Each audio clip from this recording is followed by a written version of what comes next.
Bonjour à tous, nous nous retrouvons aujourd'hui dans le cadre d'un cours de poésie destiné à des élèves de 6e. Il s'agit ici d'un cours d'introduction générale. Nous allons aborder 3 questions. La première, qu'est-ce que la poésie? La seconde, d'où vient la poésie? Et la troisième, à quoi sert la poésie? Qu'est-ce que la poésie? La poésie, c'est un art du langage.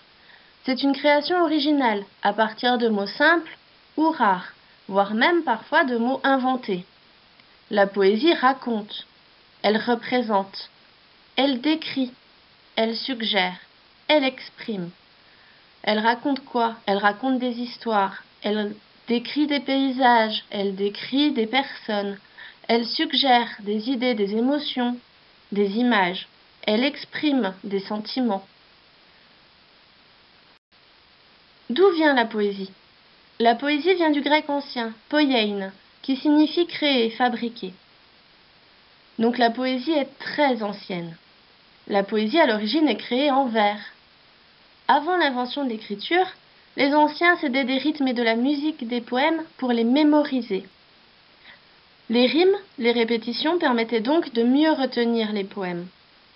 On ne pouvait pas écrire, donc il fallait trouver un moyen de retenir efficacement ces textes qui sont très longs.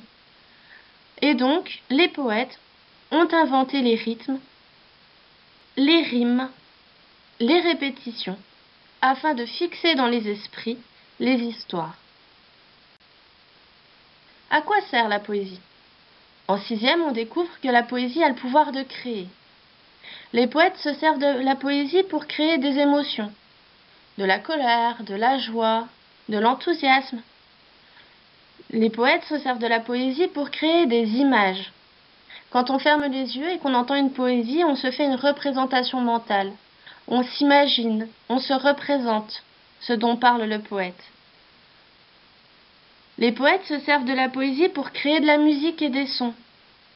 Quand on écoute une poésie ou quand on la lit, on se représente, on imagine parfois le bruit qu'a imaginé le poète. Par exemple, si on prend le poème Le vent d'Émile Verhaeren, on se représente le bruit du vent grâce au son, à la musique et aux procédés que le poète a mis en place.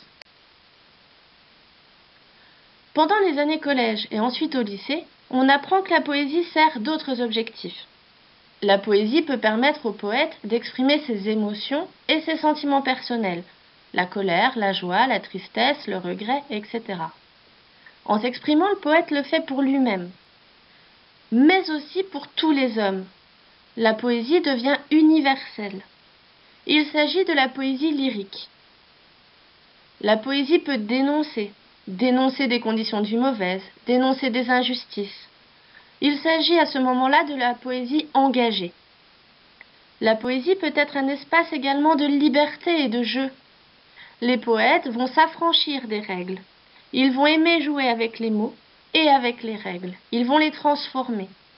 Il s'agit de la poésie moderne, qui interviendra à partir de la fin du XIXe siècle et jusqu'au milieu du XXe siècle. Je vous parlais du poème d'Émile Verhaeren, Le vent. Je vais vous lire la première strophe. Sur la bruyère longue infiniment, voici le vent cornant novembre. Sur la bruyère infiniment, voici le vent, qui se déchire et se démembre, en souffle lourd battant les bourgs. Voici le vent sauvage de novembre. On entend bien les V. Nous avons ici une allitération, c'est-à-dire la répétition d'un son consonne, ici le V. Vous le voyez en jaune, le V est extrêmement représenté. Le son V rappelle le son du vent. Nous avons des assonances également. J'en ai mis une en évidence, cerclée de rouge. Les assonances sont les répétitions d'un son voyelle. Et ici, on a le son AN qui est représenté également pour représenter le vent.